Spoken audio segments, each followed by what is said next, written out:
Hey everyone, well, welcome back.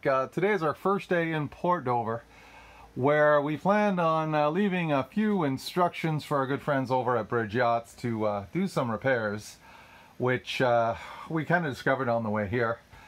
And of course, the best laid plans. So I'm supposed to be heading home today to work tomorrow, but of course I'm not. And why? Well, all the while our bilge pump kept going off, and our bilge pump, of course, takes any water out of the bilge and pumps it outside to stop your boat from filling up with water.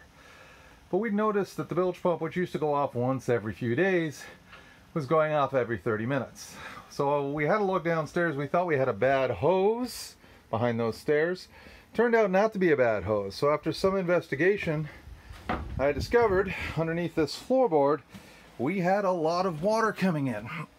And what's happened is, and this has been happening for a while, when we bought the boat, the centerboard, our boat draws 8'6", but we're able to retract the keel to 4'9", which makes it perfect for Bahamas. Now, you'll probably see from this picture, we found the leak here. We have a crack. Now, this is the tube that holds the stainless steel cable, which hauls up the centerboard. Now, these bolts here, these are what they call keel bolts. They're holding the keel on. They go all the way back and all the way forward and all the way aft. That's backward and forward. What's happened is this cable here that's inside this tube has been over tightened over the years. And when we bought the boat, we knew it had been over tightened. But we did get a marine survey from this guy in Barrie, who I honestly don't think even looked at the boat. Charges $500 for doing pretty much nothing. Missed the fact that the batteries had fallen through the floor. Like I said, I don't even think he went on the boat. He just wrote something up to appease me and the insurance company. This is why it's so important to get a really good marine surveyor, or somebody that knows sailboats if you're doing a sailboat, or somebody that knows power boats if you're doing power boats. And if they don't know, make sure they're willing to put in the research about your boat to make sure it's important. I use kind of a general marine surveyor, and truthfully I should have found this myself, so I'm a little bit embarrassed that I trusted somebody else. I know when I used to do marine surveys, you know, these marine surveyors, they want to spend 2-3 hours on your boat and charge you $500. For me, I looked at it and I spent a full day on a boat and I charged $400. And I went over it with a fine-tooth comb because it's your responsibility as a surveyor. Well, anyway, what this idiot Mike, his name was Mike, I'm not going to mention his last name, but he was out of Barrie, he completely missed, and so did I, this crack.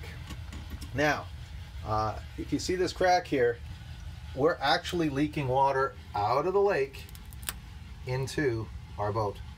And it's gonna fail and potentially could sink the boat. So this has to be repaired. Now, unfortunately, it's not just a matter of putting glass on top, because we're below the waterline right now. So we have to haul the boat out, which meant pulling the mast down, pulling the boom off, all our sails down, which has taken all day today. And now we are going to haul the boat, take all this apart. I'm sure there's a wooden block in here. We're going to have to make a new wooden block, and then we're going to re-glass this whole thing to make sure it's solid. Now, yes, I could do this myself, and I will do a lot of the work myself. However, this is one of those jobs where we're running out of time, and we have a lot of other jobs that I'd already planned on doing. I've got an autopilot linear drive that needs to be repaired. I got stanchions that need to be repaired. I have an anchor roller that I need to build. So I have hired Bridge Yachts to do this work. Now I'm going to do a lot of it, or some of it myself. But it's just we just don't have enough time. I have to get back to work. We've got a big makeup show coming up, and I have to be there for that. So this is something that, you know, whenever you're purchasing a boat, just please ask your marine surveyor, and don't just listen to his rhetoric just because they say they're a member of a society. Ask what their trade certificates are. You know, myself, I'm a licensed millwright, but I find that most surveyors, either house or boats, have actual no formal training.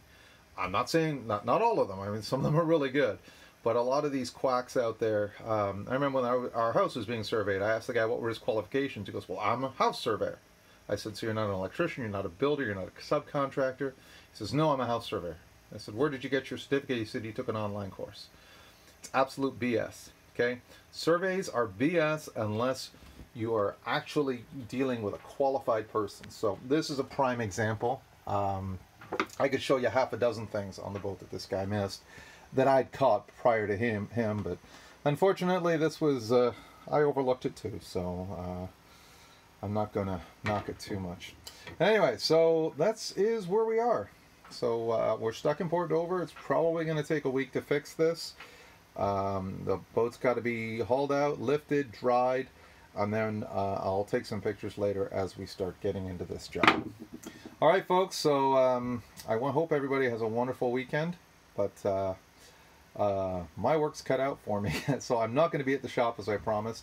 There's a whole lot of sailing videos we took on the way. I just haven't had a chance to post them yet, but I will be posting them very soon. Take care, everyone. Bye-bye.